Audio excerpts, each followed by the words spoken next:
Oggi volevo infatti raccontarti un caso di un bambino che abbiamo avuto in studio, il piccolo Mario. Il piccolo Mario ha 5 anni circa e quando è venuto in visita da noi abbiamo trovato ben 4 carie, un numero elevato di carie per un bambino così piccolo.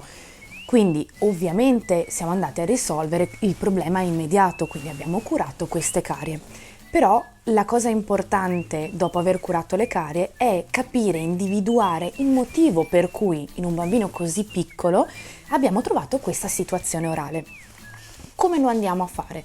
Ovviamente dovremo analizzare la superficie dei denti per valutare che tipo di smalto ha questo bambino, se per caso esistono delle problematiche di ipomineralizzazione, ovvero una debolezza di questi denti naturale, intrinseca, oppure se sono denti sani. Dopo dovremo andare ad analizzare quelle che sono le sue abitudini alimentari. Molto importante valutare quanti spuntini fa questo bambino, in che momento della giornata, perché uno spuntino per esempio serale, la coccola serale prima di andare a dormire è uno spuntino che sarebbe meglio evitare per la salute orale.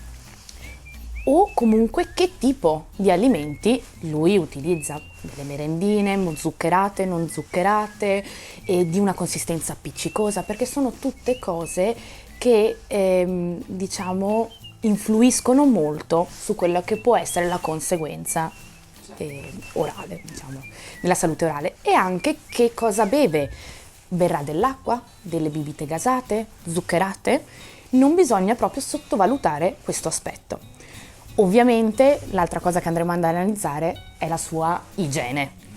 Su questo purtroppo non possiamo cedere, quindi dovremo analizzare il tipo di placca che ha il bambino, le caratteristiche di questa placca, l'acidità, la presenza di batteri cariogeni e la sua tecnica di spazzolamento, se è corretta, non è corretta, e il tipo di dentifricio e spazzolino che utilizza. Un'altra cosa importantissima che non è da sottovalutare è l'analisi della saliva. La saliva che è la prima barriera naturale della nostra bocca, dei nostri denti.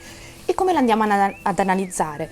Con dei test specifici per valutare il quantitativo di saliva che c'è, le sue caratteristiche intrinseche, il suo pH, la capacità di riequilibrare il pH ed evitare che l'ambiente acido si protragga nel tempo. Si chiama capacità tampone, è un concetto un pochettino più complesso che oggi non andremo ad approfondire.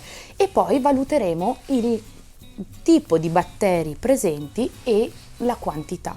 Soprattutto ci soffermeremo su Streptococcus mutans e Lattobacilli, che se non sbaglio la dottoressa Ada ha già presentato anche in precedenza. Tutto ciò ci permetterà di valutare il rischio reale di carie del piccolo Mario e quindi di inserirlo in protocolli di prevenzione ideali per lui.